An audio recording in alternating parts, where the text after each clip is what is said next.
రూపాయలు చొప్పున చూసుకుంటే సుమారుగా 12,900 కోట్ల రూపాయలు, 600 నుంచి 900 కోట్లు రమారమి వస్తూ ఉంది. కానీ మీరు బడ్జెట్లో కేటాయించింది 9,400 కోట్లని మీరు చెప్తూనే అలొకేషన్స్ దగ్గర లోపల పేజ్ లోపలికి వెళ్తే 8,300 కోట్లు వస్తుంది. అంటే ఇక్కడ మీరు సుమారుగా 3,800 కోట్ల రూపాయలు కోత పెట్టారు. అంటే మీరు ఏ పిల్లల్ని మీరు అందులోంచి తీసేద్దామని అనుకుంటా ఉన్నారు? మీరు చెప్పారు కదా ప్రతి ఇంటింటికి కూడా వెళ్ళి ఇగో నీకు 15,000 నీకు 15,000 అని చెప్పారు కదా, మరి ఎందుకు చేయట్లేదని అడుగుతా ఉన్నాం. ఇది 2వ సంవత్సరం, అంటే బడ్జెట్ 2వ సంవత్సరం. అంటే మీ ప్రభుత్వానికి ప్రజలు ఇచ్చింది 5 సంవత్సరాలు అయితే 2 సంవత్సరాలకు సంబంధించి ఈ బడ్జెట్లో కేవలం మీరు ఇచ్చిన సూపర్ 6లో 2 హామీలు మటుకే వాళ్ళు కనబడతా ఉన్నాయి. పోనీ అది కూడా పూర్తి స్థాయిలో ఇస్తున్నారంటే అది కూడా కనబడట్లా. 3వ హామీ దగ్గరకు వచ్చేసరికి నిరుద్యోగ భృతి 20 లక్షల మందికి మీరు జాబులు ఇస్తానని చెప్పారు. ఎక్కడికి వెళ్ళిపోయినాయి ఈ జాబులు? మేము అడుగుతా ఉన్నాం, ప్రశ్నిస్తూ ఉన్నాం.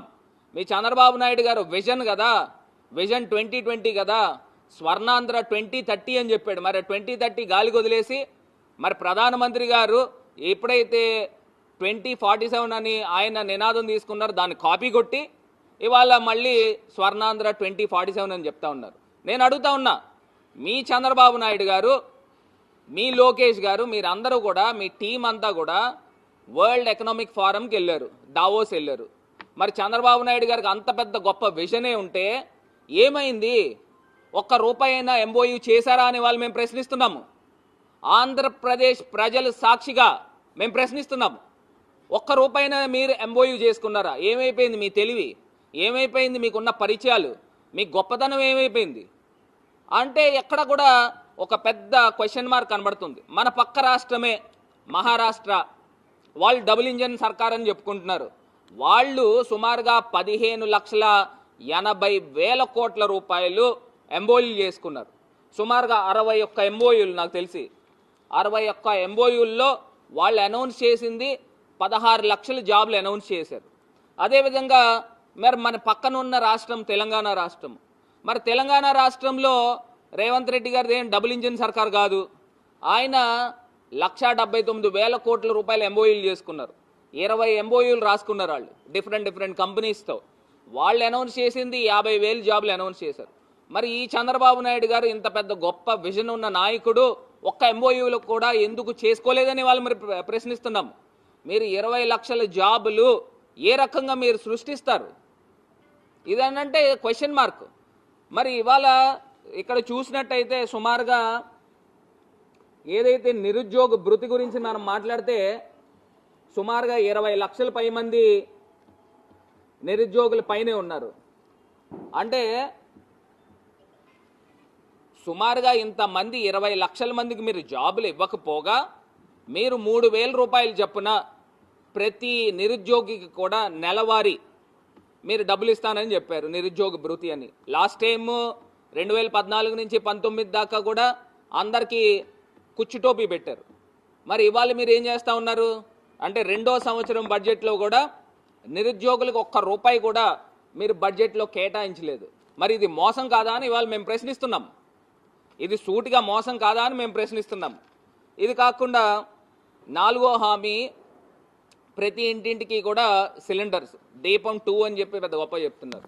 నేను అడుగుతున్నా, దీపం 1లో ఫస్ట్ ఇయర్లో మీరు 3 సిలిండర్లు ఇస్తామని చెప్పారు కదా, మరి ఎందుకు ఒకే ఒక్క సిలిండర్ ఇచ్చారు అని మేము ప్రశ్నిస్తున్నాము.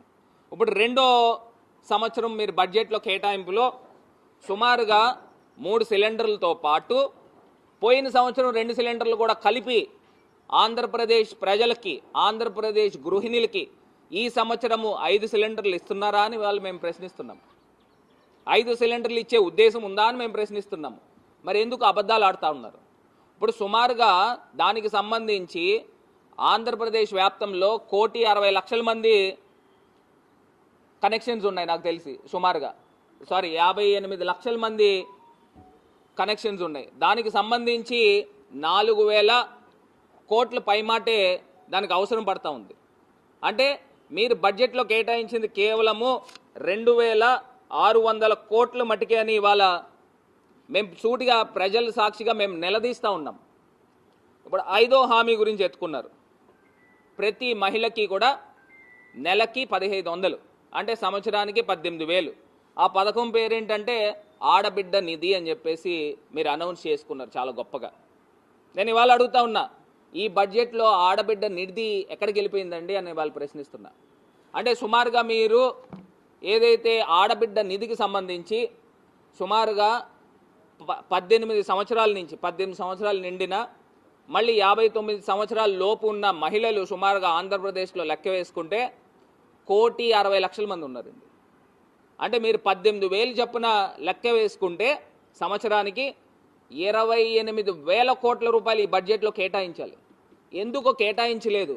ఎందుకు మీరు మోసం చేస్తున్నారని వాళ్ళు మేము ప్రశ్నిస్తున్నాం.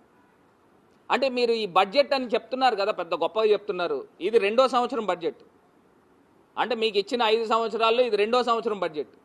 మరి 2వ సంవత్సరం బడ్జెట్లో కూడా ఏదైతే ఆడబిడ్డ నిధి ఏదైతే ఉందో దీనికి పూర్తి స్థాయిగా ఎగనామం పెట్టిన సందర్భం. మరి 6వ హామీ కిందన ఉచిత బస్సు అన్నారు. ఎక్కడికి వెళ్ళిపోయిందండి ఈ ఉచిత బస్సు? చంద్రబాబు నాయుడు గారు ఉత్తిత్తి బస్సు అని అడుగుతా ఉన్నా.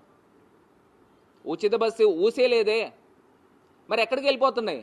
మీరు ఇచ్చిన 6 హామీలకు సంబంధించి మరి ఏదో 1, 2 అరవకరో హామీలు మీరు అవి కూడా పూర్తిగా ఇవ్వకుండా సగం సగం ఇస్తూ మరి ఈ రకంగా మోసం చేయడము ఎంతవరకు సమంజసమని ఇవాళ మేము ప్రశ్నిస్తూ ఉన్నాం.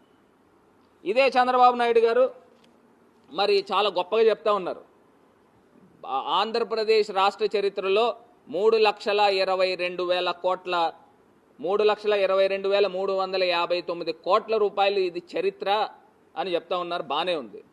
ఇప్పుడు ఆయన స్పీచ్ స్టార్టింగ్లో పయ్యావుల కేశవ్ గారు, ఫైనాన్స్ మినిస్టర్ గారు, ఆయన ఎత్తుకోవడం ఏంటంటే భారతదేశంలో అప్పు తీసుకునే శక్తి లేని రాష్ట్రంగా ఆంధ్రప్రదేశ్ తయారైంది అని చెప్తా ఉన్నాడు. నేను అడుగుతా ఉన్నా, మీరు ఇచ్చిన బడ్జెట్లో 3,22,359 కోట్ల రూపాయలు 3,22,000 కోట్ల రూపాయలు మీరు బడ్జెట్ కేటాయించినప్పుడు అందులో ఆదాయం కింద వచ్చేది ఎంతండి?